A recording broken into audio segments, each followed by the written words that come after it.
L'enquête sur la disparition du petit Émile, 2 ans et demi se poursuit. Et selon certaines confidences, la famille du petit garçon vivrait d'une manière très étonnante, comme une secte. L'inquiétude est toujours bien présente. Depuis 4 jours, le petit Émile, 2 ans et demi, est introuvable. Alors qu'il se trouvait dans la maison de vacances de ses grands-parents, le garçon a été aperçu pour la dernière fois en dehors de la propriété. Depuis, plus aucune nouvelle de l'enfant, malgré les moyens impressionnants mis en place pour le retrouver. Mais, voilà que le procureur de la République de Digne-les-Bains a décidé de stopper les recherches et de se concentrer sur l'enquête. En effet, les gendarmes continuent d'interroger les habitants du village du Vernet mais aussi les membres de la famille du petit garçon.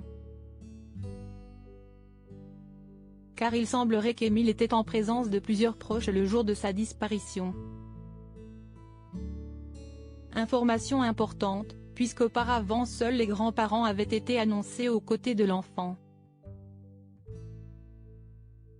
BFM TV a indiqué qu'une dizaine de personnes étaient réunies, dont plusieurs oncles et tantes de l'enfant, des personnes de tout âge dont certaines mineures.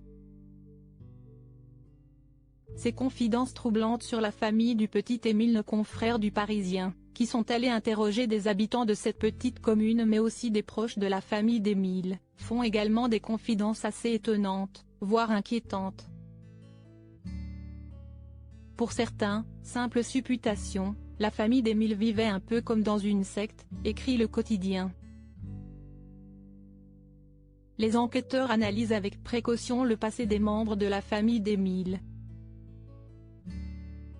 On sait seulement pour l'heure que les proches d'Émile sont décrits comme des croyants très pieux, tels que la maman qui a lancé un appel à la prière. Les interrogations vont bon train et les commentaires très nombreux divisent sur les réseaux sociaux notamment car l'affaire suscite l'inquiétude dans toute la France.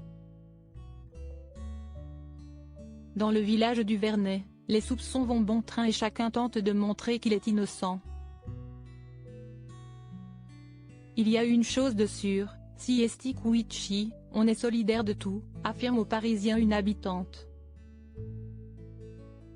Pourtant, ce n'est pas franchement le constat fait par un couple de retraités venus l'année dernière pour célébrer la fête du pain. On nous a clairement chassés, affirme la femme, on n'a pas eu le droit de se garer. Et apparemment, selon un habitant du village, l'ambiance est spéciale, tout le monde ne s'entend pas forcément. Des confidences que les gendarmes vont pouvoir vérifier pour tenter de faire la lumière sur cette affaire de disparition inquiétante.